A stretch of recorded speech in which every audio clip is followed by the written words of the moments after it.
Hey, book lovers. Welcome to Plot on the Rocks, the podcast where representation is crucial and it's always for the plot. We're your hosts, Alicia, Rakia, and Tia, three friends dedicated to honoring the brilliance and the power of Black and POC authors. We got some hot takes, some spoilers, don't worry, we'll always warn you, and deep convos on culture, identity, and everything in between. Each week we dive deep into a new book, share our unfiltered thoughts, and celebrate the writers who are reshaping the literary world, one story at a time. And fair warning, if you're here for a calm, quiet book club, this might not be what you're looking for.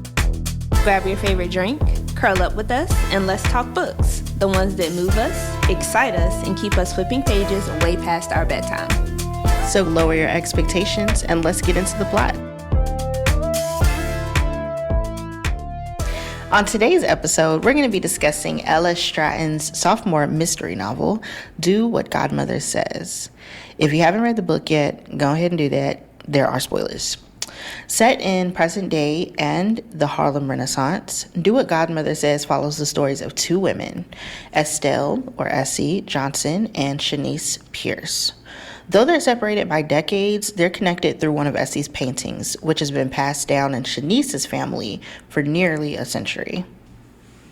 Shanice has been creeped out by the painting, which she has named the Portrait of the Defiant Woman for as long as she can remember. It's giving the Black Mona Lisa. The woman's eyes follow Shanice all around the room, so needless to say, she avoids it when she can. That is until her grandmother insists that she takes it. It was painted by an own family friend, Estelle Johnson, so the painting has to be kept in their family. The Harlem Renaissance spawned some of the most famous artists, playwrights, and writers that we know today, but Estelle Johnson is one that Shanice had never heard of. A Google search barely brings up anything on Johnson, that is, until Shanice finds a Wikipedia page on our third titular character, Maud Bachman. She's a prominent art patron and spiritualist during the Harlem Renaissance, and she patronized, we're going to get into that word a little bit later, but she patronized many prominent artists during the time and was murdered on March 9th, 1928. Her murder is unsolved, but Estelle Johnson is believed to be the prime suspect. And the more Shanice digs, she's convinced she's being stalked, and it doesn't help that bodies start dropping all around her. Now, before we dive deeper into the book, let's talk about the Harlem Renaissance itself. The Harlem Renaissance was an incredible cultural movement during the 1920s and 30s, of course, centered in Harlem, New York. It was a time when Black writers, musicians, artists, and thinkers were reshaping American culture. We're talking about jazz legends like Duke Ellington, Cab Calloway, writers like Langston Hughes, Zora Neale Hurston, visual artists like Aaron Douglas, and dancers like the Nicholas Brothers. It wasn't just about the arts, though. It was also about celebrating Black identity, pushing back against racism, and laying the groundwork for future civil rights movements. Basically, it was a time when creativity and activism went hand in hand, and Harlem was right at the center of it. But let's talk about the real-life godmother herself, Charlotte Osgood Mason. She was actually a patron for huge names like Langston Hughes, Zora Neale Hurston, and Alan Locke. Now, at the time, a lot of New York's wealthy elite were pouring their money into the arts. They were giving back to the lesser people, if we should say that. But think about the show The Gilded Age, how they were pouring money again into the arts, building different opera houses, things like that. This time period gave us places like Carnegie Hall, the New York Public Library, and my favorite place to visit when I go back home, the Met, or the Metropolitan Museum of Art. Mason supported the Harlem Renaissance because she believed in the potential of these artists, but her reasons weren't purely about the art. It was low-key kind of sinister to me. It tied a lot back to her spiritualist beliefs, kind of like the way the character Maud Bachman is portrayed in the book.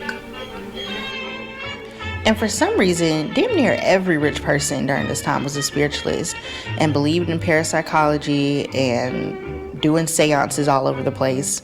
And Charlotte's husband, Dr. Rufus Osgood Mason, was actually one of the founding fathers of parapsychology. And they both believed in the spiritual superiority of what they believed to be, quote-unquote, primitive cultures, like indigenous people and African societies.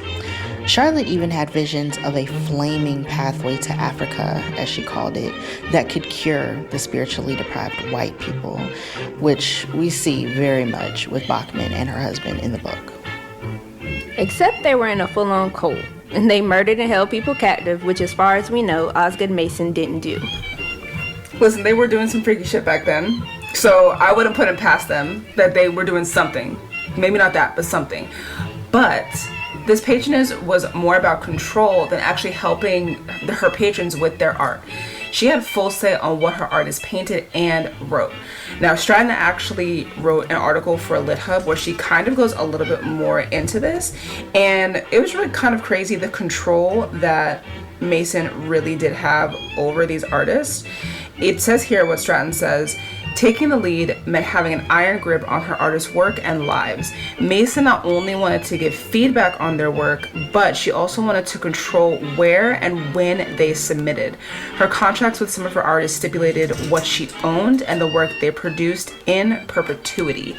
And it's also speculated in one of Stratton's author notes in the book that Hurston's use of the Southern African American dialect that we know her for, especially in Their Eyes Were Watching God, was actually influenced by what Mason wanted. It's giving, like, you know, those minstrel shows, because I feel like that this is around the same time, right, when white people were doing minstrelsy, right? Yeah. So again, they're in blackface and they're doing these voices and like talking, quote unquote, like how they thought black people spoke. And Osgood Mason would fade into obscurity, as she should, because her patrons all rebelled and broke away from her and didn't leave any money towards black causes or artists after her death. And today, all of her patrons were more famous than she'll ever be. So with that in mind, let's bring it back to Do What Godmother Says. Stratton really weaves a lot of this history and these dynamics into the mystery. Let's jump into it.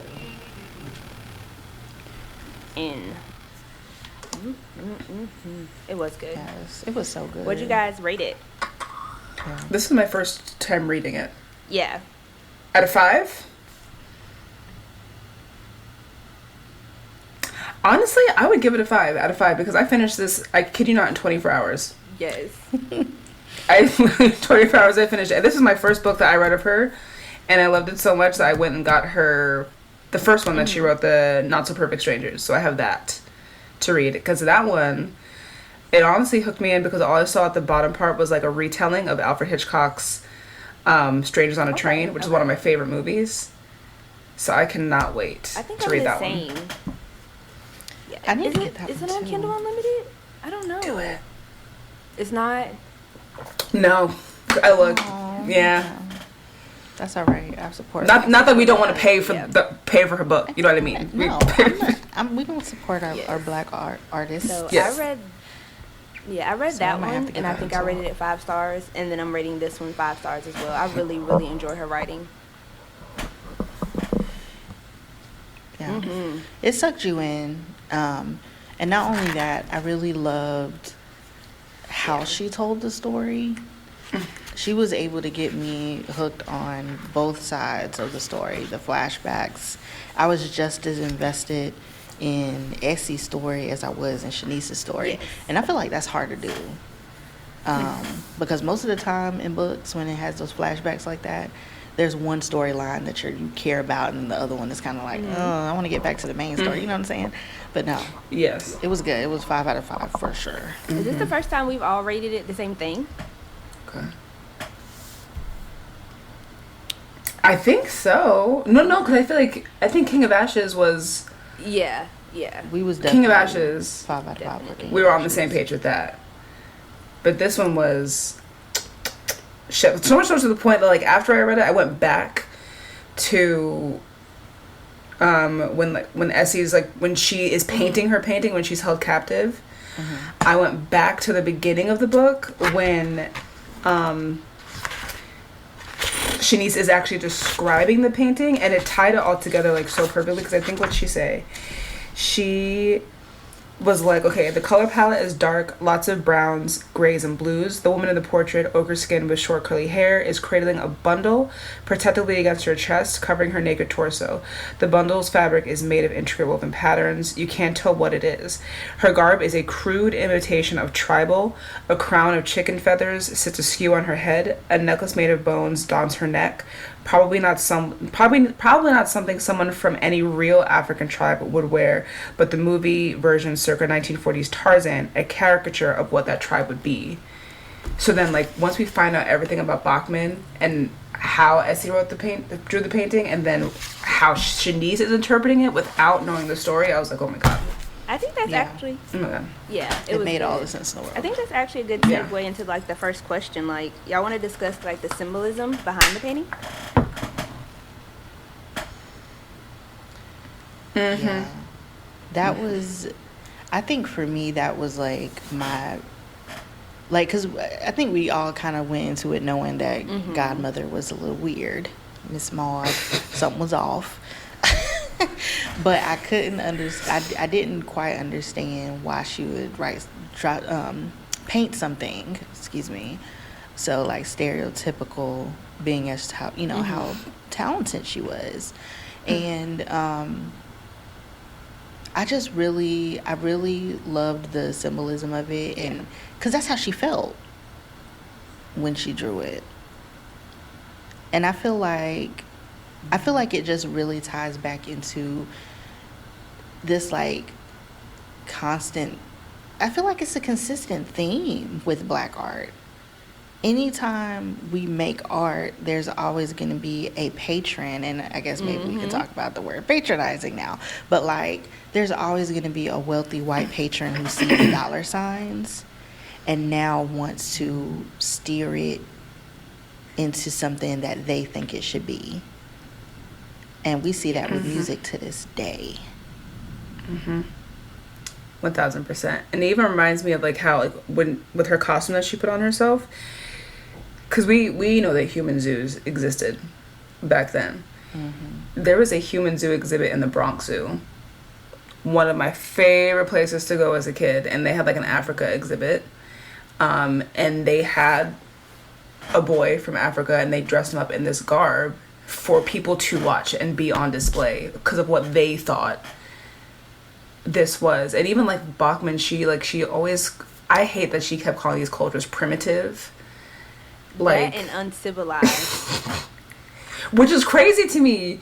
That, man, you murdered your husband. You murdered your husband. You kept this woman captive because you thought your husband's soul went into Not just her baby. Y'all son, nasty. Yes. And it's like they're primitive. On top of that, speaking of primitive, at the end of the book, the cousin and the son together. That blew me. Oh my gosh. Yes. That threw me for a loop. Right. I was not expecting that. I was shocked. I mean, can Actually- we just talk about how common that is? I know, but actually, I had a feeling. Because we don't be doing that. This should. No, we don't do that. But I mean, even in royal houses with these European families, they be marrying cousins like hell. Yes. What's that? That Prince King Charles of like Spain, but the Habsburg jaw because he was so freaking Yeah. deformed because he was so inbred. But like I kind of thought it was a thing because when she was running and trying to get out, and she went into the room, when Essie went to the room, she was like, "Oh, why are Elias's shoes in here?" And I was like, Look, why are "That's they suspicious. That's suspicious. It's weird." Literally. But don't ask questions, girl. You need to get out. Get out of that house. real fast? But like, ugh. It's, was it's just crazy cheap. though, because how the other thing that got me is they're so primitive and they're so like, but what you do recognize and what you do say is that they have a spiritual superiority. Like you want to partake in their spiritual gifts, but them as people, you can't recognize that. They can't be their own person without your quote unquote guidance. But you wanna, it's all vampirism. It is. And that What is- it really reminded me of the story from what's the movie? The vampire movie. Tia. What? The vampire movie. Like Twilight? The $1,000,000,000. Sinners. Michael B. Jordan. Twilight? Oh, Sinners. Yeah, Sinners. Girls. Yeah. Yes. Sorry, my memory. I think because I see it so much more as like a event. I gotta rewatch that. Anyway. it's the Yeah, same that thing. is true. Wanting because to what take did their she say? spiritual gifts, their artistic abilities. Yes, and she had. What did she say? They found the Bridge of Light, which believed that there was an ancient path to enlightenment hidden among more primitive cultures. Shut up. Shut up. Maud. Ugly ass name. Literally. I'm trying to find where she says it. Oh yeah, that one part where she takes her to the Russian Imperial Ballet room, and then when she talks about the Russian people, and then she says they're merry and irreverent, just like your people, Estelle. You should feel right at home. Right. What? What's that freaking TikTok meme where it's like the lady screams, she's like silently screaming in the bathroom, and she's like, like that is so I felt reading this. I felt like that too when I can't remember the cousin's name. But she called her Pet. She was like, "Yeah, Pet, tell her." Lily. I said, "Excuse me." That made me mad. Pet? That made me mad. I said, "Oh yeah." But that's exactly how she no, felt. I didn't like that. Not at all. Not at all.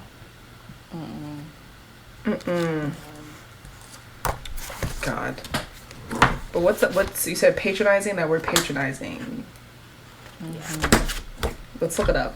Which I feel like we all know the definition of it, but I know it always has like a negative connotation. Whenever somebody says that, like you said, it's like bad. Yes.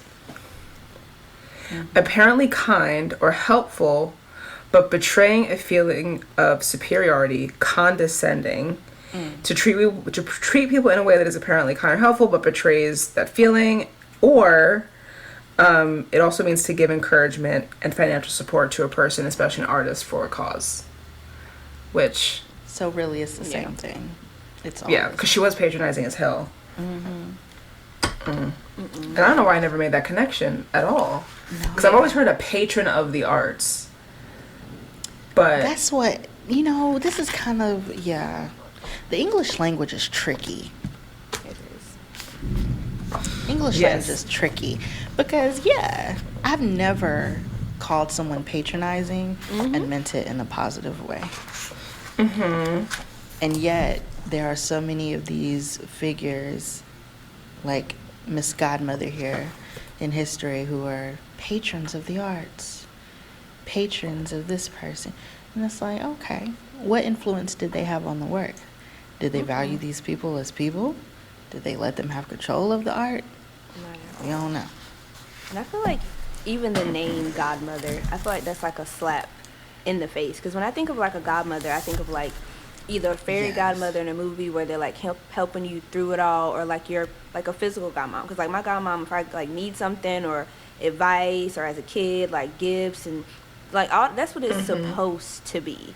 And I feel like it wasn't like that at all. So like, what do y'all feel about like that, and then the ill intent behind her owning the artist's work? I thought it was weird. Obviously, given the racial, let's take for 2 seconds, take the racial dynamics out of it. For an adult to call another adult godmother, that was weird. And then adding, of course, that racial dynamic back into it, that was also very weird, because again, it's that not adultification. What word am I looking for? Almost like a parental figure role over this person who should be autonomous in their own self. And then on top of that too, with the ill intent behind it, what was the part where they said like, oh, we have a meeting with these people, like the art the art studio, and then it got quote unquote got canceled, and then it never happened again. So I don't even think she had plans to actually showcase this work. She wanted to hold her on a little string, and that's exactly what she did until she finally figured out, which unfortunately she waited too late. Their wings before they could actually fly. Because it's like she gets these doe-eyed people straight from the countryside, and it's like, you know what? I see your talent. I see your light, but I don't want nobody else to see it. Like, you come over here, listen to me, do what I say, and I keep your art. Like, why would you want to do that to somebody that you quote-unquote care about? Exactly. It's extremely it's abusive patterns. That's what manipulators and abusive people do. They find people who are vulnerable and they take advantage of them. And I think like this kind of goes into like the question of like, were they too trusting? And that's like, yeah, obviously, because like y'all didn't have no kind of, y'all was like, they were just extremely trusting of this white lady who they did not know from Adam or Eve. Yeah. Yes. And that's what,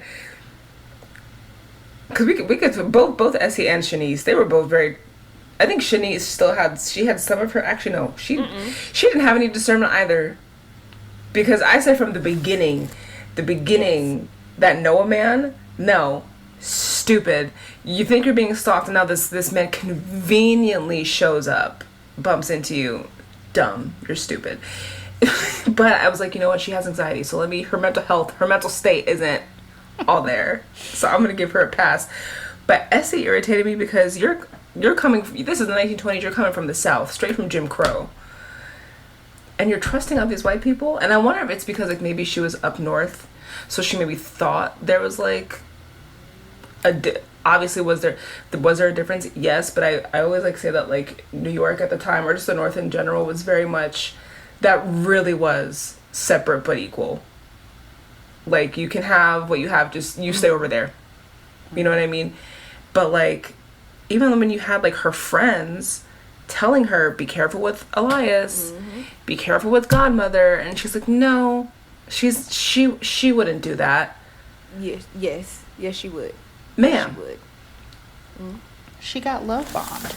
Yeah. She got a beautiful She home. did. She got to go to a beautiful fancy house and party with rich folks and famous people, because she walked in and what's his name there? Langston Hughes was there. Yeah. And she's seeing this new world that she had never seen before. And then she's trying to prove her family wrong. She's trying to prove that she can be successful. And she got taken advantage of because I'm sure Godmother knew that. What do you say? I could see you from a mile away. She saw her and was like, let me go ahead and pluck this one up. Add her to my collection. Yes. Add her to my collection. Exactly. Yes. And I think same with Essie, because yes, she got love bombed a little bit too. Like, I mean, he wasn't as love bomby as Maud, right? He didn't shower her with anything. Yeah, but it was just it was too good to be true, especially when you're that fresh out of a relationship. And unfortunately, we see that she don't make good choices with relationships anyway, because she was with a stalker for 3 years. I know. She was like, oh, it's just cute. Like, no, ma'am, he followed you around before he started talking to you. That is weird. That's not normal. That's scary. It's not okay. But even the day, like, when, because she does bring up, like, oh, like, growing up in Washington, D.C., like, you have to be careful. First of all, I bump into you on the street. I don't know who you are. Oh, do you want me to help you carry this back? No, I got it. I will drop these books 15,000 times before. Granted, did she go to a different That was probably one of the only building? Yeah. But it didn't matter because his twin brother was still at her house. So he still knew at the end of the day. I just feel like sometimes I believe in coincidences and sometimes I don't. It was way too many coincidences not for her to be trying to piece it together before she actually pieced it together. And then for her them to be so superstitious. Like, she didn't pay attention to anything that her grandma had already, I don't know if that's still considered instilled, if it's a superstition, but none of the stuff that she told you, like, you just going out here just running amok with this funny looking white man. Like, what is what is happening? And y'all, I'm sorry to put it like that, but like, that is weird. That is very weird. He was pushy. Yeah. Yes, and even like going to the Hamptons. Yes. Oh, that's the part that really pissed me off. Oh, I could have forgiven her for Noah, but going to the random man's house in a completely different area, somewhere you don't know. Yes. And on top of that, she ain't tell nobody. Her daddy didn't know low-key where she was at. She ain't tell her friend. Her location ain't on. You trying to get kidnapped. That's what you want. That's what you want to happen. Girl. Yeah. That's when I stopped feeling bad for her. Shanice. Poor Shanice, man. And then she realized in the airport that man was lying and continued. Listen, now, okay, you all in like, you infatuated. Okay. But ma'am, Right. people are dying around y'all. And then this random man is lying to you about something stupid like school. Let's cancel the trip. All of it. Like, Period. Like, it doesn't matter. Like, granted, just, I love my husband to death. He does not have the best memory, okay? If he listens to this, I love you. He does not have the best memory. And I know that. But even if he tells me something one day, and then the next day it's something different, I'm spiraling. Even though I know it's something innocent, I'm like, wait a minute, that's not what you told me. It's not what you told me 3 days ago. What's happening? But Where's you're the just receipts? like, because I feel like text message real quick. You went, I think, what was it? I forgot what it was. And he was like, oh, it was going off on a tangent. Taking my dog to the groomer. Granted, he has always taken the dog to the groomer Saturdays between 9 to 10 o'clock. That is when drop off is. I'm in my class on the weekend. It's 9:30. He's still in this house. And I'm like, you need to go bring him to the vet because we're going to get charged.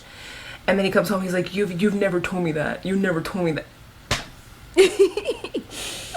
Yes, I have. Yes, I have. So at first, part of me can understand why Shanice was like, maybe this is weird. Like when she brought up his ex-girlfriend's name, and he was looking at her all dumb, like, what?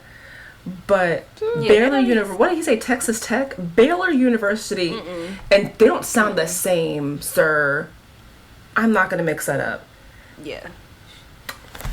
Stupid, sorry. Tripping with them and with the librarian lady telling all the business in the what the art. He's not the art director. The first one that was trying to buy her stuff, Valerie Vider. Yeah.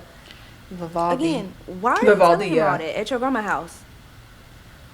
Why? I was a lot of times you're not supposed to let the left hand know what the right hand doing. She was just.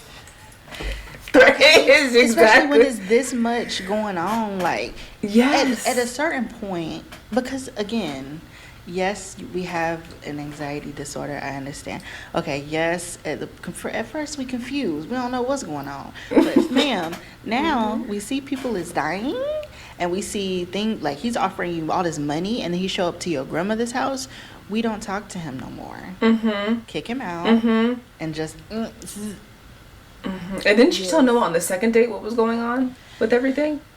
And then on top of that, she kept saying how much money the painting was. Somebody's gonna rob you. That's what I first thought with Noah. I was like, oh, he waiting on you to get this money so he can rob you. And he was. Yeah. I was like, he hated that he was, but yeah. And he was, cause. Girl, I barely want to tell my husband when I get up on this. He was talking about you telling his boyfriend. He ain't even fresh out your boyfriend. Like, I mean, and you just telling him, oh yeah, I'm about to get $1 million. Like, yeah, shut up. Stupid. And then I know this isn't like a question that we have, but like how I feel like all of the white people in the story irritated me. And you know who did irritate me? And I felt bad because I feel like she was just catching strays from these other ones. Her stepmom. Nice.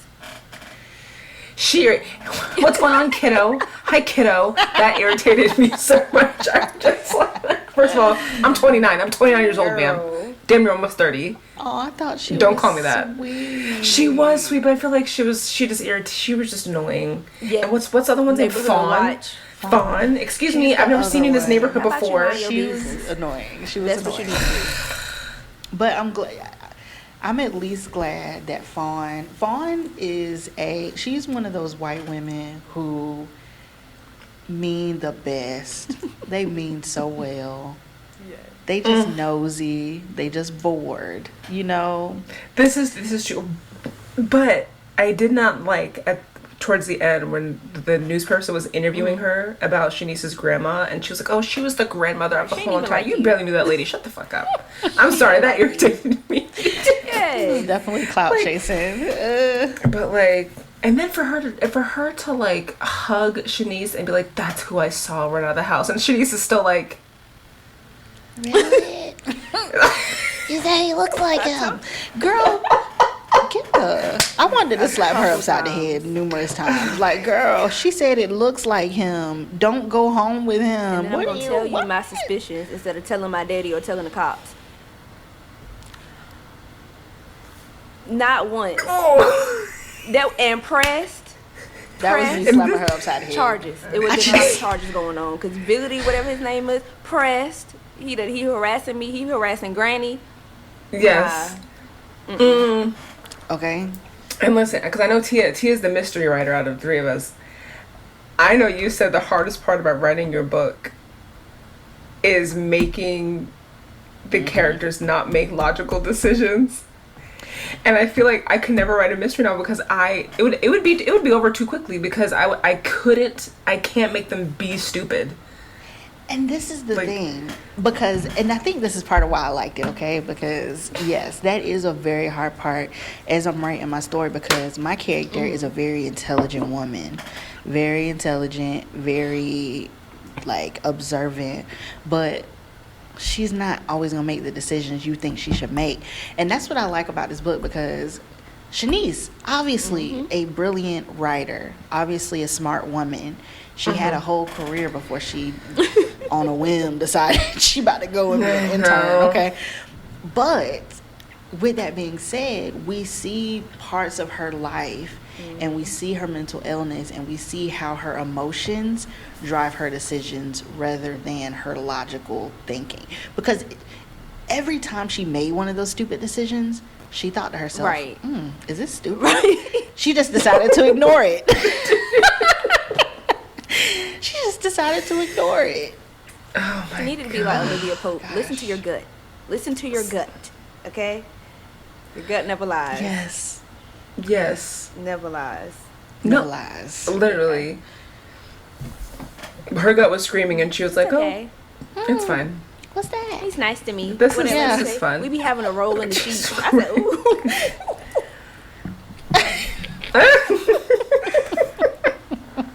But even like another thing too with like how actually God, it is patronizing as how almost every single white person in this book was. And I think that's why I didn't like her stepmom, because I thought the kiddo was very patronizing as well, in a sense.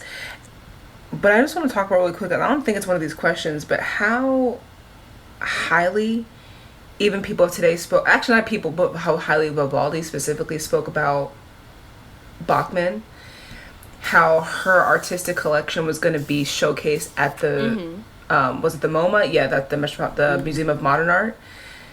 Not the fact that the artists that she friggin' took these paintings from, she was being honored, but the part when she's visiting Vivaldi, what does he say?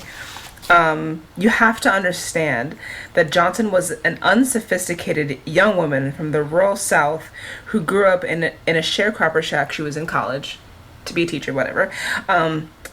Bachman was a highly educated, cultured woman who had traveled the world. She spoke 5 languages. She was a scholar of Hinduism, Native American spiritualism, as if all Native American spiritualism is one whole thing, Right. not different tribes, but whatever.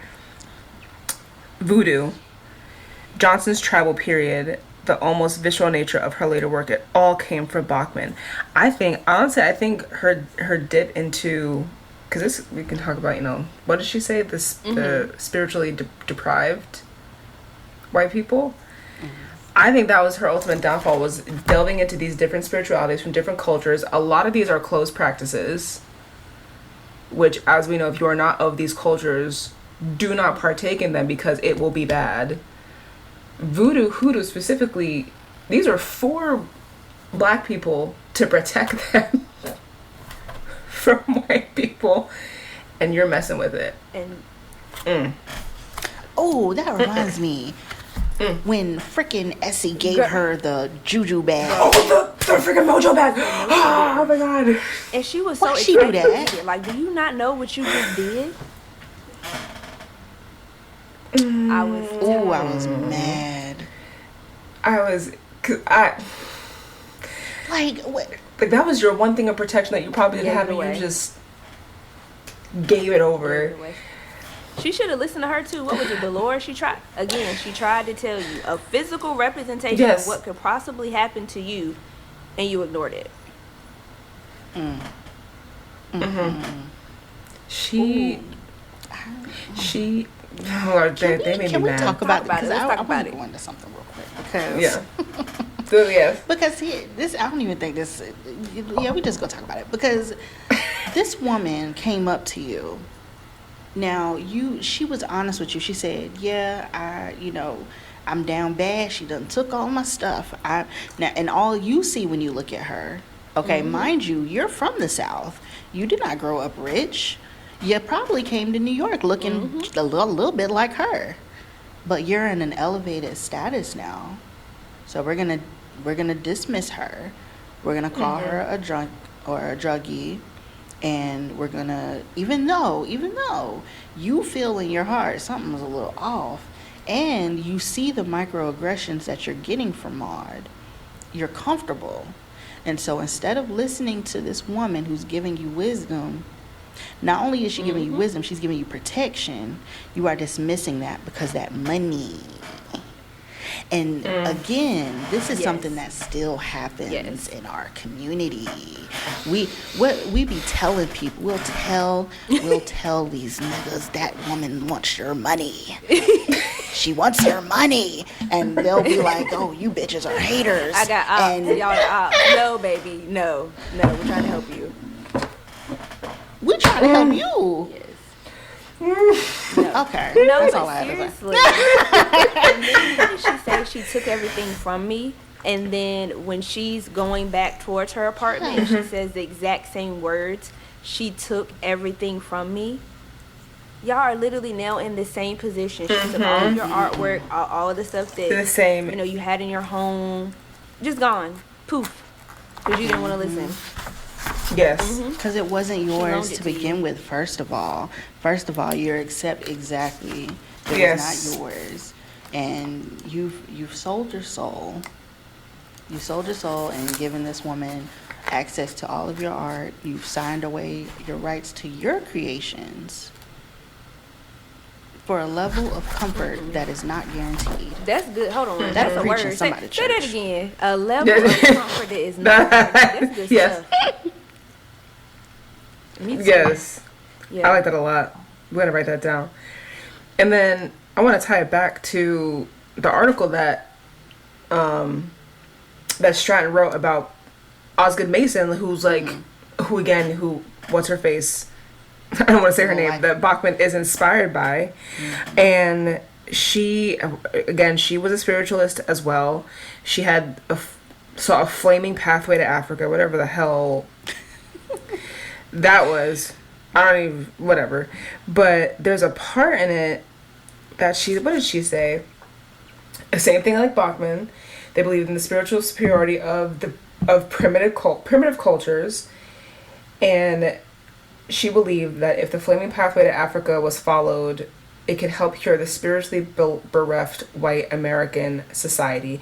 And this is something that I found very interesting, because white people, specifically white Americans, are victims of white supremacy just as much as black people are, as people of color are. Because they traded their cultural ancestry for whiteness. And they don't have the spiritual connection anymore because of that trade that they did. They could still have it, but now it's gone.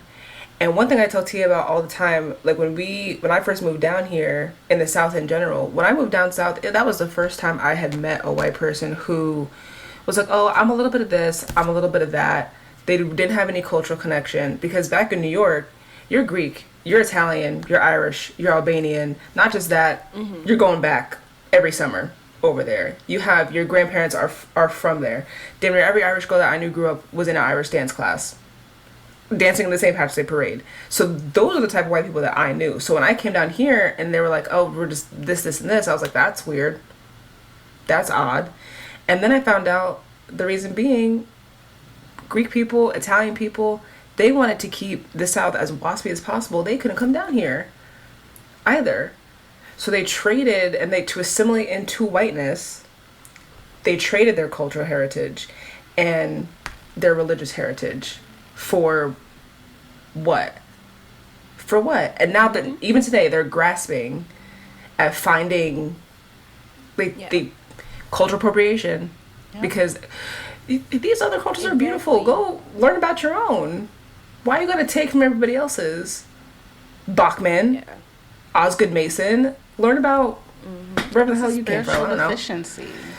It's a spiritual deficiency, and you know the fact that they're looking for this flaming pathway to Africa. It's like the sad part is you know that you are spiritually deficient, and instead of taking steps to heal that, to find your own path back to whatever spiritual life you seek, instead you're trying to siphon it from the people around you. You're siphoning it, and you're being a vampire. Okay, you're literally taking other people's spiritual gifts, their creative gifts. Damn, that is like sinners. Sorry. Yeah. It is, It's right? like sinners and shit. It's literally the same concept. You're cannibalizing these other people's gifts because you don't have your own. Instead of finding your own and doing that work, it's easier for you to snatch up somebody else's and mash it all together and make it what you think it should be And then disregarding them after the fact. Right. Can't even give them the people who spirituality, you won't give them a choice in the matter. I'll tell you. And how, at any point in time, again, how do they not have this discernment of, the spiritual practices that they were taking from the spirits, the entities, or anything like that? How do they not think that, okay, this might be bad for me if I take that? I don't know if you've ever seen, people on TikTok where there's this one, I was just on it because I was in a gossipy mood, and there was this one white witch practitioner who dabbled into hoodoo, and hoodoo practitioners were like, do not do this. This is not good. I think they ended up dying. They told you, this is not for you. You cannot do this. Right? I don't know if it was a woman or a man. It was a woman. I know a man who did it. Okay. And it's just and for what? They think they know better. That's true. And I feel like when you keep saying, no, you can't do this, it makes them want it more. It's like a kid. Yeah. It's like a kid. It's irritating. It is, Maud. It's like a child. Should have changed her name. Anyway, Rakia, do your questions. No, but this is good. I like when we all get like this and talk. I feel like it's really good. Yes. We've been touching on her anxiety a lot, and I know back in the day, a lot of the older people now will say well, we didn't have anxiety and depression back in my day. You guys are soft. How do y'all feel about that? Baby, yes, you did. Yes, you did. And the way that it was handled was not okay. You were just taught to not handle it. Ignore it. I feel like it was. Yeah. It's very Pray about it, which is fine. Pray about it, because obviously, yes, you could do both. Obviously, yes. But sometimes you just need more, because epigenetics is one hell. Yes, ma'am. Of a thing. But it's it's if you look at your family members, you can tell some of them you actually are need mentally to go, ill. You need to go talk to the lady too. Honestly, it's okay. It is okay. I hate that it's such a stigma. Ooh, because it's everybody's perfectly fine with going to that type of doctor because I'm physically sick. But if I'm having issues mentally, no, go seek whatever help you need so that you can live well. I don't think that's a bad thing. Right. And then back in the day, I feel like they had it. They just named it different stuff. They're a little off, or they got a bad aura about them, or they're a little touched, or they move too fast. No, they. Yeah. Or it's, what is it? My nerves. It's irking my nerves or something like that. There's bad nerves. Yeah. It's okay, please. And it very much runs in the family, because I know for me, when we found out at the end, which I thought was an amazing twist, when we find out at the end that Essie is actually the friend and that's taken up, it was like, okay, I cried. this makes sense. Yeah. Because I'm like, wow, like Shanice is dealing with this mental illness. Her mom dealt with the mental illness. The grandmother dealt with some anxiety as well. And it's just like going. And now it all kind of, okay, now we can see where that originated from in that bloodline. And that's real. Because when I tell you, anxiety for me is something that I dealt with really bad like that. And come to find out as I get older, so did my grandmother. So did my great-grandmother. We just didn't know that because all we knew was, Grandma, you can't say nothing to her. That's all we knew. You can't say nothing to her. She's going to go off on you. She having one of her moments. Yes. Yes. And my grandma was not that touchy, but she had her moments. And we talked about it recently. I love having these conversations as an adult with my grandmother. But like, she basically was like, when I was younger, we didn't call it anxiety. I just thought I was shy, or I just thought I, was thinking too much. And she's actually come to be like, okay, yes, therapy, that's okay. And a lot of that is due to my mom becoming a therapist, because before that, I don't even think my mama quite understood it, because it started real early for me. And my mom, being young as she was still kind of going off what her mama taught her. So you can see like through the family where the struggles come from. And then you can even see the benefits of the younger generations doing things different, going backwards. And that is such a great like feeling. But like the epigenetics are real. And because what you brought up with like the grandmother had like she seemed to have less anxiety than Shanice, than Essie, and then even her own daughter. But I wonder, it could have skipped something, but she had her superstition anxiety. I wonder if that anxiety that she had, that was a learned anxiety, I think, passed down. Because again, we found that Essie is actually her mom, because of all the because of course now Essie is superstitious. Because I even think about with my grandma. I hate saying that, my yaya. Anyway, I'm not saying grandma anyway. But with her, there are certain things that she obviously had anxiety. But now, like, I pick up on certain things where even if there's a candle downstairs that's on, and I go upstairs to do something, I need to blow the candle out because something's gonna get caught on fire. She did not like having candles, even if you're in the house. No candles, no candles on in the house at all, because something was gonna get set on fire, or even like if something was done outside, or trying to double check if you did something over and over again, almost like an OCD type of thing. And I wonder if she wasn't like that, if those would be things that I would have, if I wouldn't have now, if she wasn't like that. So it's almost like epigenetics and a taught anxiety at the same time. It's like, I worried about it, so now I need to make sure that you worry about it too, so that it essentially doesn't happen. Yeah. Yes. Yes. It's a coping mechanism. And you want to make sure, when you're raising children, I'm sure you're like, let me teach them this so they can make sure they avoid it. I mean, just like her grandmother did for her daughter and for Essie, like, well, the numbers you need to look out for. Right, that black cat. You mirror. saw that cat, didn't you? Okay. And she, Even that, don't put your pocketbook on the floor. Heavy over here. My pocketbook don't go on the floor. I need a hook over here on somebody's chair or something. I'll hold it in my lap. I will hold it in my lap and be like, that one is universal. Like, I'm not doing that.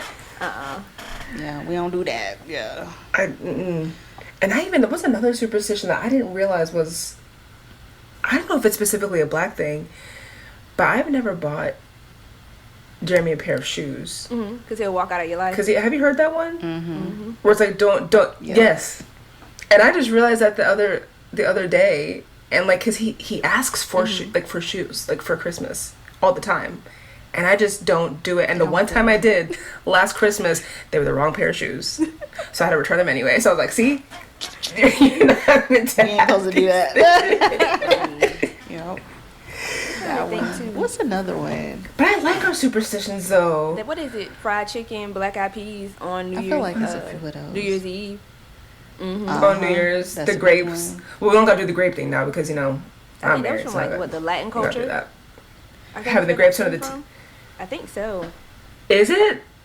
Cause I think so. Cause I saw. Cause one. Well, actually, that does make sense. Cause my friend's Dominican. She's Afro-Dominican, but duh. Okay, I just forgot about that. Oh well. But now, Black people are starting to do that though. Cause I see it on TikTok. They're starting to cause they want a husband. So they're trying to eat those grapes under the table to get a man. I ain't Yeah, it never was even heard that popular. one.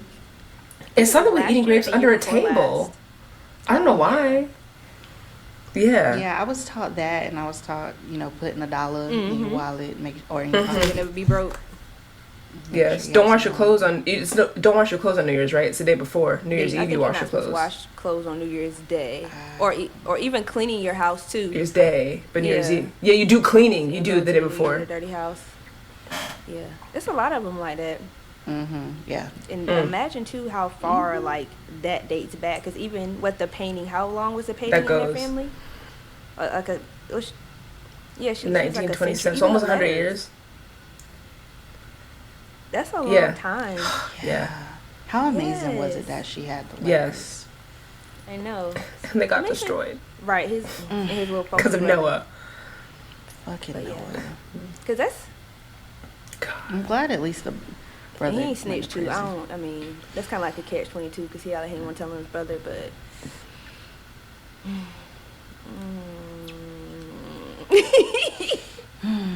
She got me. She did get me. She did get me with that part because I didn't think it was his brother. I just thought it was like another white man that looked the same.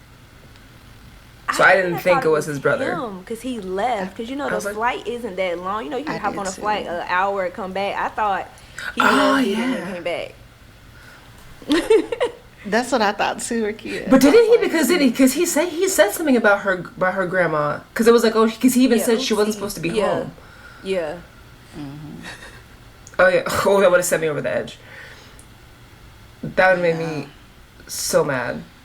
Yeah, he was God. terrible. But she got her stuff at the like. Listen, what was it? $600 million. A lot.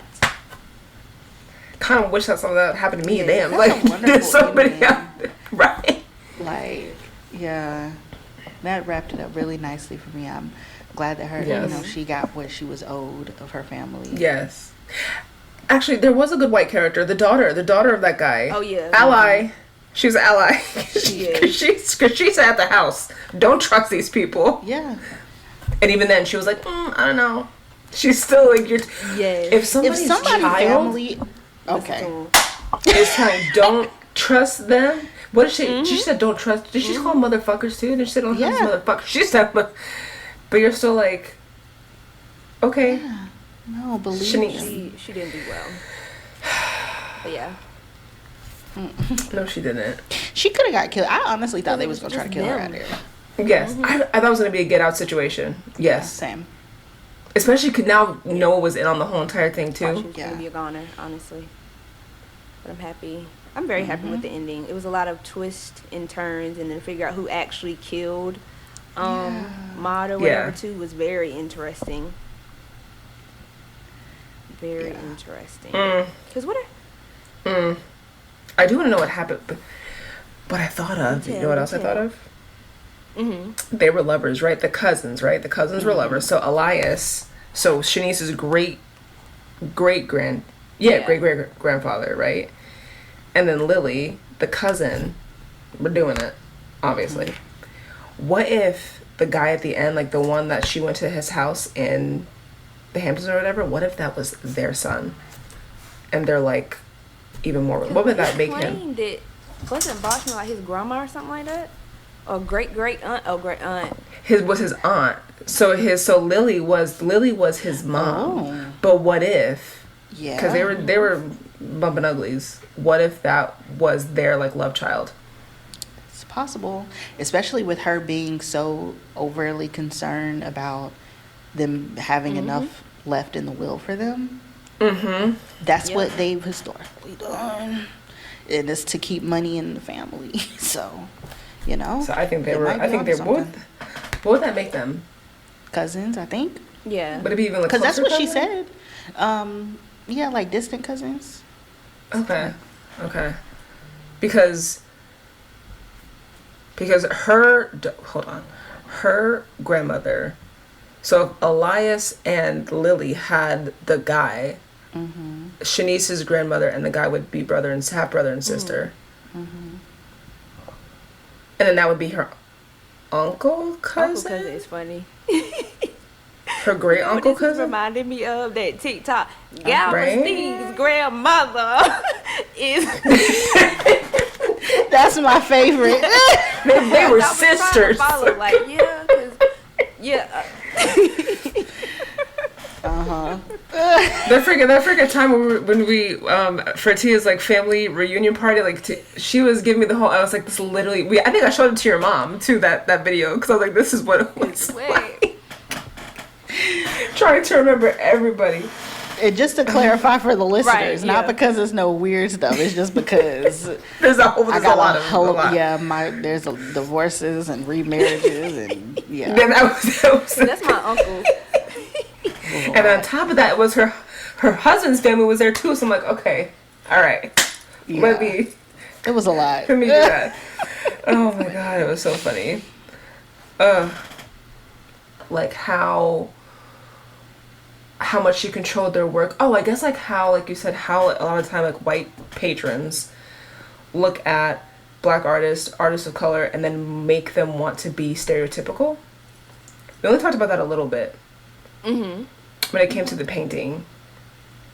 But even with what did Shanice wanted to write a really thought-provoking hip-hop piece.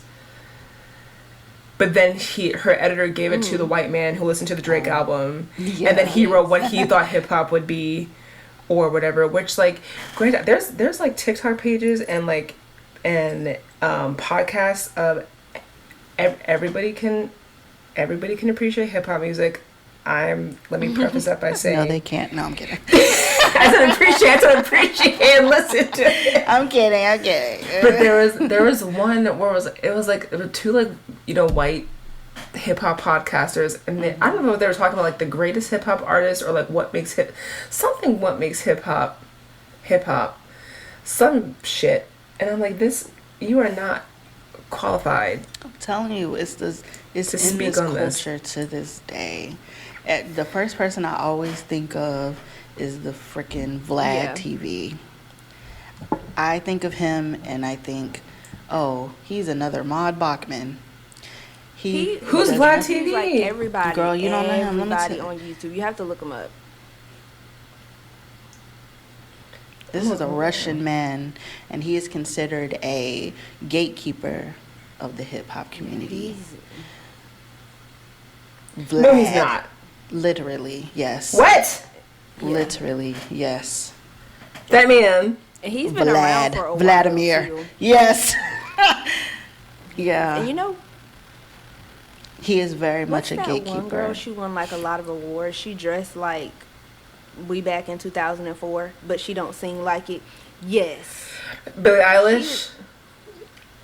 Someone said she dresses like No, for Chingy. real, like stuff like that throws me off because like, is that what you feel like everybody is supposed to look like? And it's okay for you to look like that, but you sing about everything else but that.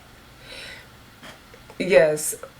Initially, like, I remember it's like, cause I think I wrote an article about her like years ago, and initially she said she dressed in baggy stuff because she developed early, so she just had like she has bigger breasts, all this other stuff, so she didn't want to like show her body and be sexualized. But you can still dress baggy, but not in that way. But we all know there is and not only they know, like, this is the thing, like, if it would be one thing if, I mean, people can deny it on the internet all they want to, but they know that Black American culture it has influenced the world, and it is a part of everything, and it is pop culture. Like, our culture is pop culture to the point where our language is considered internet language. It is absolutely ridiculous, but like, it's that same it's that same consumption of our spirit, which basically is our culture. It is our spirit.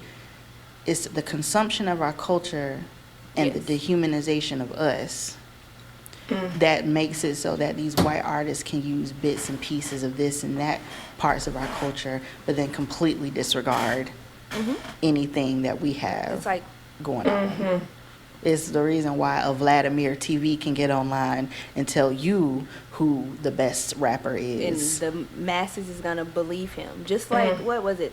Bantu knots, mini Yeah. buns, and now like you said, everybody got baby hair and Mini no, buns. Mini buns. no, Mini buns pisses me off. What's the other one? What was that? Yes. The brownie lip, where it was like dark lip liner and a lip like, Sticky or the buns. clean That's what the they call clean them. girl aesthetic. The clean girl aesthetic. Let me take you down to the Bronx, baby. Okay, I can show you how many freaking girls on the block have a clean girl aesthetic for decades, but it was something new. And the only time people started taking that seriously and getting up in arms with it, because I think after the clean girl aesthetic was the mob wife aesthetic. And then a lot of Italian Americans got like up in arms about it. So now you're going to take cultural appropriation seriously. Of course. Okay, because somebody wants to look like Carmela Soprano. Okay, Of that makes course. sense. Honestly, it's why I still have beef with Miley Cyrus till this day. I'm sorry. I will. It doesn't matter. I don't care. I don't care that one of my favorite songs is with her and Beyonce. I don't care. I still have beef with her. I will never forgive her for that incident. Listen, we love Party in the USA. However, there is no ignoring her quote unquote blackface. What was that song with Wait, the There's Jays? no ignoring that. If she had the 23 jersey on, something. Stepping with my J's on or something like that. I don't want to talk about it because Let me tell you, I'm listen. picturing the VMA performance in my head and I'm getting pissed off right now. I hated it because I love Miley. Okay. Miley can sing her ass off, and Yes, she embarrassed can. me for liking her. Doing all that shit, wearing a jersey dress. Bro. We wore jersey dresses in middle school, babes. I just. Do you? Huh? And But I then hate that they. Sorry, keep going. sorry, I hate that they. because I was about no, to go off. I hate that they do. What happens is they do it to like break away from this like innocent persona, and then once they're fine, they go right back to whatever they want to do. Alabama And girl. even Space. further The back. Alabama girl. Even further Yes. back. Yes. Alabama She was Barker. doing all that Can't stand. rapping. Oh, I roll her my head. I guess Christian got her hands on her and said, hey, you need to get yourself together. And now she's back to doing what she was doing before, getting lace front wigs. And stuff. Girl, your hair already down your back. Why do you need lace front? What are you doing? And I promise y'all, we be talking. None of us are racist or anything like that. These are just conversations that I feel like everybody has. We're just happening to say it out loud, and people are listening. That's all that's happening. Yes, right now. Conversation. Take Yes. it with a grain of salt, okay? Please, Yes. Thank you. Yes, but again, we see it in the book with how Maud was taking from these different spiritual things because like she wanted it, she saw it as something interesting, as something fascinating, and I think it ties back to the fact where it's like even the conversation of, the Vikings had 24-inch box braids, like yes, like. Viking braids are very intricate and very beautiful. Why don't you do that? Why don't you do that? Like that's nice. That's nice. And I genuinely ties back. And this is not to say that ethnic white people, again, like Greeks, Italians, all that other stuff, don't take from other cultures. In my personal experience, I don't see it as much. From Because the they ones have who their are own connected, spirituality yes, to draw from. yes, who are connected to that. I see it from the ones who aren't really connected to any type of culture, and I think that's why a lot of like even Europeans like they get so bent out of shape if an American person says they're French. No, you're not. No, you're not. You're say one French word. You're not French. Like I see it on TikTok too. Like the Italians get so irritated with the Italian Americans because it's like again they act all Italian but they don't speak Italian, but it's like they still have they're proud of their culture, but at least they're not appropriating anybody else. it's fascinating to me, and it's like, why don't you just go do that? Go do like a Dutch braid or something. Because they want. They should. They should, but they're not gonna do that because it's still that same comfort. They want to assure themselves, and they want to align themselves with whiteness in the best way possible. And the only way they can do that is to strip themselves of any kind of culture they had before, and to exploit people of color. What's that person that comes to my mind? Gwen Stefani. She was master appropriator. Having the bindi, the Harajuku girls, and now she's a conservative. Right. After all that, What? After we went hard for you on 106 and Park, girl, we put you on #1 every week with the banana song. Like, are you playing with me right now? Girl, bring that back. Had my mama in the house talking about some BANANAS when I was in high school. Listen, Hey, I still use that when I want to spell out bananas. Right. I love that. My cousin and I made a dance to that song. A dance. I partly remember the choreography. I'm not gonna do it. I partly remember it. Me too. I was about to say, let me You back knew I was up gonna and- ask because I knew I did. No, 'cause it's so embarrassing and cringy that I was like, oh my god, I can't believe I did that. But like, oh my god, I feel like this could be like a bigger conversation, because this is one of those books that's like, yes, you go into it for a mystery, but again, it gives you deeper conversations on Yeah. everything. Yeah. Oh, another character too, Priya. Can we talk about Priya? I got beef with Shorty. Mad. And that ties into POC solidarity. Let's talk about it. That made me think of POC solidarity, because you know how Black people, we always say, do not call me a person of color. I'm Black. Like, that is it, because we know that a lot of the time they're not stepping up for us for a lot. We see it time and time again. And Priya, granted, did Priya come clean? It took you how many? A month? 2 months? To come to my house and tell me? Crazy. It doesn't matter that you told them that exact same day. If you told them that exact same day, how come Gary didn't give me a call back and tell me to come back? Exactly. And for her to know it and then try to Piss me like off. comfort her, or she didn't do it. Of course she didn't do it. You did it. That should have been your opportunity to open up your mouth and take responsibility for what it is that you did. At the end of the day, you was leaving anyway. So why you care what Gary had to say anyway? You weren't gonna stay there. You was going to another job.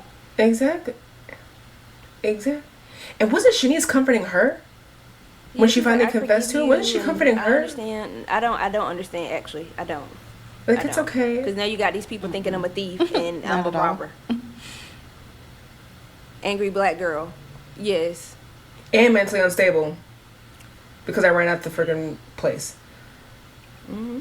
That hurt me for her, that whole situation, because I can't imagine. Like, I know, like, she talked about how embarrassing it was, and I can only imagine. Like, everybody's looking at you like, oh, you, yeah, no. Yeah. And then what's his face? Fuck Priya for Jason? that, but I'm glad Yes. she decided to have some kind Right. of, Coof. feeling, some kind of coof, exactly. Yes. And then Jason telling her what, again, 2 months afterwards, some lady called and asked me all these questions. He told all her business. What? For what job? You know what? Let me go off on him for a second, because for what job application would they need to know that I have mental illness? Because he said something, it was like a government, he's like, oh, it's Washington, D.C., and it's the Fed, people, Fed jobs, they ask you these things. Granted, can that be proven or denied? I don't know. that. Never had a federal No. job. No. Oh. I worked for a federal. No. They will ask you. They will ask you about your background, your history. Did you work here, work there? Da, da, da, da. Take your fingerprint even. But they're not gonna ask you, oh, do you have a mental illness that we need to be aware even of? so? Huh? And I feel like he offered If that. you were my reference, why you Exactly. telling Why on would me? you say it? Because he was mad. He was still mad. That's what he said. And mad for what? Can we talk about that? Because first of all, You knew what she was doing. You knew she was quitting her job. Now, is that stupid? A little bit, okay? Yeah, it was. I ain't gonna hold you. You was making $80,000, but with that being said, you said you supported her. That's what you said. You said you supported her dreams. You said, okay, I got you. And not only that, you obviously making enough to pay the bills. So you mad for what? It's, I ain't gonna say that. I feel like What I want to say, like but miscommunication he ain't right. type stuff. Like, if you feel like I'm working too much, let's talk about this. Like, what can I do for us to? Yeah. What? Not what can I do better? Because I'm not finna ask some nigga what can I do better. But I'm not finna ask you that. I'm sorry, but like, you know what can I do to fix this or whatever? I just felt like he went straight left, and then you mad at me because you broke up with me and I'm out with somebody else. I'm sorry. He's not right, okay? For all this, he want to call her crazy and all this. Baby, so are you, okay? Because you stalked her from the first place. And now y'all got together, and now you switching it up, and you don't know how to be supportive anymore. Like... Honestly, this was like a lot of men who... Not a lot, just Jason and her dad. Because, again, her dad was a cheater. Her dad cheated. It also shows... I'm not gonna, whatever, read between the lines. I'm not going to generalize, but a lot of the time men cannot handle being in relationships with a woman who is sick, whether it's mental or physical. Because I didn't know, like, there are pamphlets that women with cancer get on their husbands leaving them and how to prepare them for that. Because statistically, when stuff like that happens, they get left. We stay behind and like make sure like if our husbands get sick, we're taking care of them or whatever, but they always get left. Think her mom's mental illness, her dad cheated on her. Jason, maybe she was spiraling a little bit because she was saying too, like with the new job, she wasn't on her medication because she didn't have health insurance. So she maybe was spiraling too. He left. And I'm not saying that like mental illness to use that as a crutch as to your behavior, but at least be a little more understanding with what these women are going through. And like, I'm not gonna blame her dad for like the mom's death, but knowing that that's in the back of her mind that drove her to that, knowing that she's not already mentally stable, and that happening. Everybody in this book was shit except for Shanice and like Estelle. They were annoying, but like nobody was good. Nobody was. I guess nobody is wholly good. They were 3-dimensional, yes, which is fine. Yeah, it but was lifey. Yes, it was. Actually, the librarian, I liked her. right. She died, R.I.P. But I liked her and her friend. No, her friend. I like Tatiana. She was like, nah. Liked her friend. Yes. She was like, nah, She didn't listen to her friend, but whatever. He was talking. Like, Yes. Like, let's be clear. okay, so those two are real ones. That's anyway. She got a new book out. Go get it. Go read it. Is it in Deadly Company? Yes. Thank you. And then what was the last question, Ricky, about the inheritance? If we inherited something? Have you ever inherited anything from a late family member, and if so, how did it make you feel?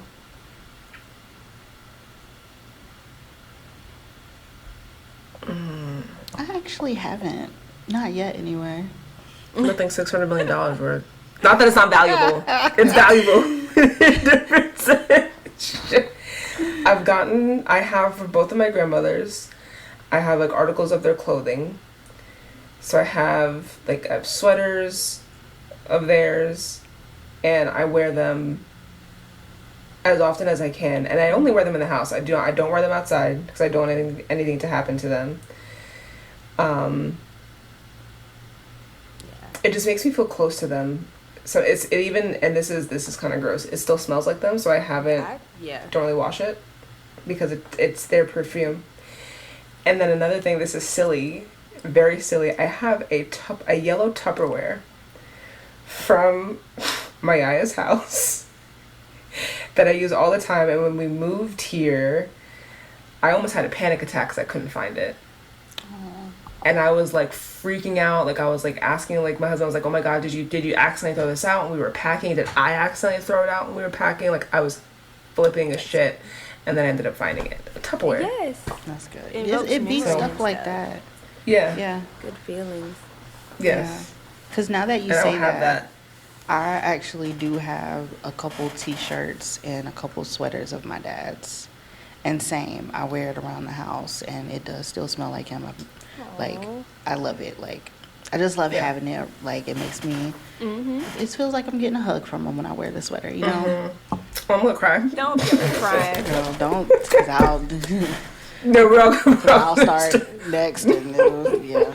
I have like a china set because my grandma, like me, she drinks coffee. Well, she drank coffee every day, so I have like a matching cup and like sauce. Whenever I use it, I like picture her sitting in the kitchen, and she had like blinds on this side, and she always used to peek because she'd be like, "Who come and visit me today?" So she used to just sit out there. Oh my God. No, now I'm like really gonna start tearing up. Like, God, Seriously. Kind of What a like blessing. with like Essie It and really Shanice is. too, like our land is kind of like that. It's been in our family for over 100 years. Yeah. So I guess I yes. That is love such a that. blessing. When that time comes, that'll be ugh. I guess inheritance for all of us. But I think my great grandma Rosa purchased it, and then it's been in our family ever since. Wow. I love that so much. We got my family. Now that you like this, I'm glad we're talking about this because it's actually making me realize, wow, okay, yeah, because my family has land too in Johnson County, and it was my granddaddy's dad, and the neighborhood is named after my granddaddy's, and it's been in our family ever since. And literally, we are the last black landowners in Johnston Girl. County, and they keep trying to take it. And my Keep it. grandparents won't sell. Good, they shouldn't sell. They Keep not. it. There's no way. We lost ours. So my grandfather, my dad's dad, had land in, I think it was Virginia, because came from plantations in Virginia, North Carolina, and when he died, for some reason, his family did not like my grandmother at all. Didn't tell her about it. So it's just like lost in the wind. I think my dad didn't realize that we had that land until a couple of years ago, but there's no way to get anything. So it's just, so hold on to that. Hold on to that. And honestly, so I don't cry, I'm going to make a joke. One of y'all has to reenact the freaking Medea's family reunion scene with the old grandmother walking up, watching everybody just twerking everything. Somebody has to do this feat on this land. On this land. When she was ringing that bell. Somebody do this. Hold on now. I'm not twerking all on my land. Look. The Cicely Tyson speech. That was Gyrating. What is and she's like, what did the grandma, she was like, is this why we're here? And then what's she talking about? Oh God, I think that was like the last good Tyler Perry movie. That's like he started doing whatever. Actually, no, what's the other one that I like with Tiana Taylor? Byron. That was that one. I always That was a forget good about that one. I do. That was No, Big Happy Family. That was Big Happy Family. Big Happy Family. That Yeah. was good. That was a good one. I don't know why I always forget about that one. Yeah. Oh, God. Now he's doing. God, I still haven't watched the new one that's on Netflix because it was bad. I saw the TikTok clips of it. It was bad. I don't know if you've seen those clips. Somebody said he took like an iPhone, put it in a bag, and then put it in like the little water scenes. And that And that to me doesn't work either because he has the money. You have the money and you have the connections to make great productions and you choose not to.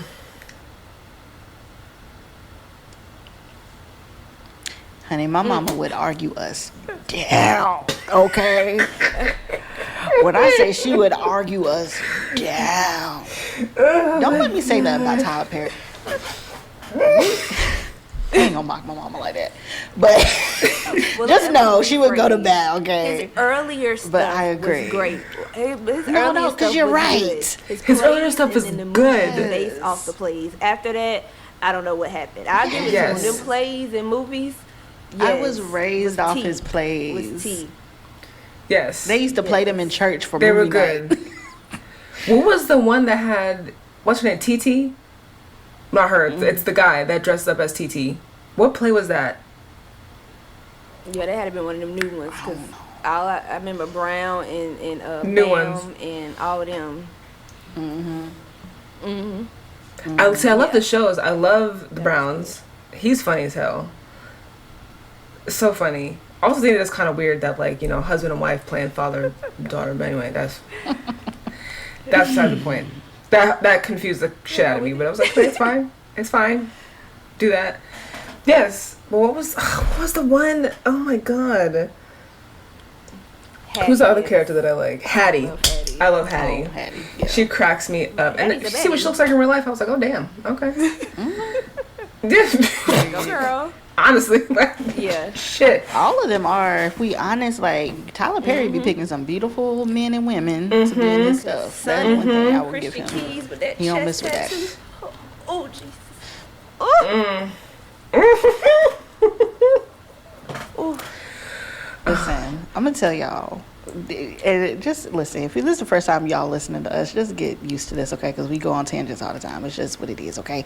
Anyways, so there is this one show. My mama was like, "Now I'm your mama. I'm not telling you to watch it, but I'm just telling you that All the Queen's Men is a good show." Oh, I need to. That's the one with And let me Eva tell Marcel, you, right? I'm not gonna hold you. Yes, it's good. Is that like P Valley, but like with men? Because it's male strippers, right? Basically, yeah, it is.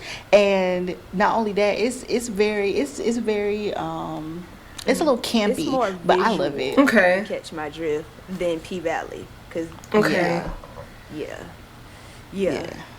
Oh, All boy, on fine. yeah. Babyface, he be cracking me up. Yeah. What's the one who was dating the DJ? Amp. oh. And And now what's the one that he put on the glasses? girl, that's When that you put on show the right there. I glasses. can give him that one. I Okay. can't think of his name. I know I'm horrible I'm with it. so I can bad picture his with face. 'Cause He's names. so fine. I know. Okay. I can picture I gotta exactly watch what you're talking this. about too. I can't do another Our freaking episode streaming just- service. Wait, My hold on, I'm gonna try again. What's the book called again? Do What Godmother Says. I'm feeling this drink, y'all. I told y'all Do I What don't need Godmother to drink Says. brown liquor and yeah, over here getting hot. Okay. All right. keep this in the episode. That was funny. All right, guys. So that wraps up this episode of Plot on the Rocks. We have finished Do What Godmother Says. Our next book is. Let me pull it up. This Cursed House by Del Sandine. Some things are best left Keeping buried. up with our little murder mystery type books. So follow us on all Yeah. socials at Plot on the Rocks. Until next time, peace out.